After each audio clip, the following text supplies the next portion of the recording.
Hey guys, welcome back to another video. आप देख रहे हैं लॉ एंड फैक्ट्स। तो आज के वीडियो में हम लोग जानेंगे कि पुलिस के हिरासत में एक व्यक्ति के साथ काफी गंभीरता से पेश आया गया और ऐसा बताया जा रहा है कि उसके साथ इलेक्ट्रिक शॉक दिया गया, उसे नग्न करके उसकी वीडियो भी बनाई गई। आइए जानते हैं पूरा मामला क्या है। गंभीर हिरासत उत्पीड़न और बर्बर यातना के आरोपों को गंभीरता से लेते हुए Punjab and Haryana high court ने पंजाब के मोहाली के वरिष्ठ पुलिस अधीक्षक यानी कि senior superintendent of police SSP से जवाब मांगा है और चंडीगढ़ स्थित पीजीआई एमआईआर को एक मेडिकल बोर्ड गठित करने का निर्देश दिया है ताकि पंजाब पुलिस द्वारा कथित रूप से की गई चोटों का जांच किया जा सके। आरोप लगाया गया है कि एक व्यक्ति को अवैध रूप से हिरासत में लिया गया, हिरासत में यातना दी गई और यहां तक कि उसे बिजली के झटके भी दिए गए। याचिकाकर्ता के वकील ने यह भी बताया कि थाने में याचिकाकर्ता का निर्वस्त्र अवस्था में वीडियो बनाया गया और उसे प्रसारित भी किया गया। यानी कि अवैध तरीके से किसी व्यक्ति को पकड़ा जाता है, थाने में उसे इलेक्ट्रिक शॉक दिया जाता है और उसका निर्वस्त्र अवस्था में वीडियो बनाया जाता है और उसे प्रसारित कर दिया जाता है। इस पर जस्टिस कृति सिंह ने यह कहा कि वर्तमान मामला अधिकारियों के कर्तव्य के गंभीर उल्लंघन के आरोपों से संबंधित है और इस न्यायालय की राय में घटनाओं को वास्तविक श्रृंखला और याचिकाकर्ता पर की गई कथित हिरासत यातना के संबंध में विस्तृत और निष्पक्ष उत्तर की आवश्यकता है। अतः मोहाली के वरिष्ठ पुलिस अधीक्षक को निर्देशित किया जाता है कि वे उपयुक्त कार्रवाई करें और इस पूरे मामले पर उचित और निष्पक्ष हलफनामा प्रस्तुत करें। गंभीर आरोपों को ध्यान में रखते हुए न्यायालय ने पीजीआई एमआईआर चंडीगढ़ के निदेशक को 24 अप्रैल 2025 को याचिकाकर्ता की पूरी तरह से जांच करने हेतु एक मेडिकल बोर्ड गठित करने और इस संबंध में अगली सुनवाई से पहले रिपोर्ट सौंपने के लिए कहा है। यानी कि इस गंभीर आरोप को ध्यान में रखते हुए न्यायालय ने पीजीआई एमईआर को एक मेडिकल बोर्ड गठित करने को कहा कि मेडिकल बोर्ड गठित किया जाए और इस पर अगली सुनवाई के पहले रिपोर्ट सौंपा जाए।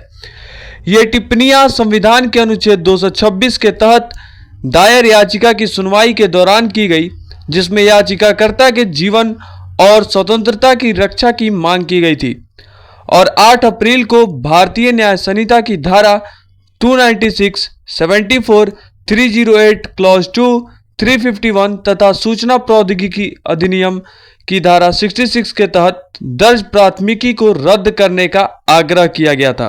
याचिकाकर्ता के वकील का तर्क था कि याचिकाकर्ता को 7 अप्रैल की शाम लगभग 7 बजे एक गुरुद्वारे के बाहर से अज्ञात अधिकारियों द्वारा जबरन अगवा कर लिया गया और थाना सनेटा में अवैध रूप से हिरासत में रखा गया, जहां उसे हिरासत में यातना दी गई और बिजली के झटके दिए गए। ऐसा याचिकाकर्ता के वकील का कहना था कि उसे गुरुद्वारे के बाहर से अज्ञात अधिकारियों द्वारा जबरन उठाया गया और थाने में ले जाकर फिर उसे बिजली के झटके भी दिए गए थे। इस भयावहता की हद यही नहीं रुकी, याचिकाकर्ता का निर्वस्त्र वीडियो भी बनाया गया और उसे प्रसारित किया गया। वकील ने कहा कि यह सब एक पूर्व नियोजित योजना के तहत किया गया, क्योंकि इसके बाद ही 8 अप्रैल को प्राथमिकी दर्ज की गई ताकि याचिकाकर्ता को झूठे मामले में फंसाया जा सके। यानी कि बिजली का झटका दिया गया, साथ ही साथ उसका निर्वस्त्र वीडियो बनाकर भी प्रसारित किया गया और उसके बाद उसके खिलाफ प्राथमिकी दर्ज की गई। याचिकाकर्ता को झूठे मामले में फंसाने का कोशिश किया गया, ऐसा उसके वकील का कहना था। यह भी कहा गया कि याचिकाकर्ता की चिकित्सकीय जांच औपचारिकता निभाने के उद्देश्य से अत्यंत लापरवाही से की गई, यानी कि नेग्लिजेंस से की गई। जब पुलिस रिमांड बढ़ाने की अर्जी को खारिज किया गया, तब ट्रायल कोर्ट ने यह नोट किया कि याचिकाकर्ता पर लगे घाव नंगी आंखों से भी स्पष्ट रूप से दिख रहे थे और सिविल अस्पताल के एसएमओ को मेडिकल बोर्ड गठित करने का निर्देश दिया गया। साथ ही साथ वकील ने यह भी बताया कि याचिकाकर्ता को 11 अप्रैल को ट्रायल कोर्ट के आदेश के बावजूद जांच के लिए नहीं ले जाया गया, यानी कि ट्रायल कोर्ट का आदेश का भी पालन नहीं हुआ, उसे जांच के लिए भी नहीं ले जाया गया।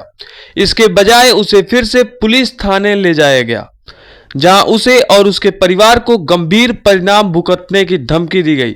यानी कि उसे धमकी दिया गया कि इसका असर बुरा हो सकता है, आगे परिणाम बुरा हो सकता है इसका, यदि उसने मेडिकल जांच करवाने की जिद की तो। ऐसा उसको धमकी मिला। कोई विकल्प न बचने के कारण 12 अप्रैल को दोपहर जब उसे सिविल अस्पताल ले जाया गया, तब उसे मजबूर किया गया कि वह मेडिकल जांच से इनकार करता हुआ एक लिखित बयान दे। यह भी कहा गया कि याचिकाकर्ता को कभी भी न तो गिरफ्तारी ज्ञापन की प्रति सौंपी गई और न ही उसकी गिरफ्तारी के आधार की जानकारी दी गई। अब यह मामला 29 अप्रैल को सूचीबद्ध है ताकि मोहाली एसएसपी का हलफनामा और मेडिकल बोर्ड की रिपोर्ट प्राप्त की जा सके। तो 29 अप्रैल को इस पर आगे सुनवाई होगी, जिसकी वीडियो आपको फिर से इस चैनल पर मिल जाएगी। तो चैनल को सब्सक्राइब कीजिए, वीडियो को लाइक कीजिए और कमेंट सेक्शन में बताइए आपको ये पूरा वीडियो कैसा लगा। मिलते हैं नेक्स्ट वीडियो में, तब तक के लिए बाय।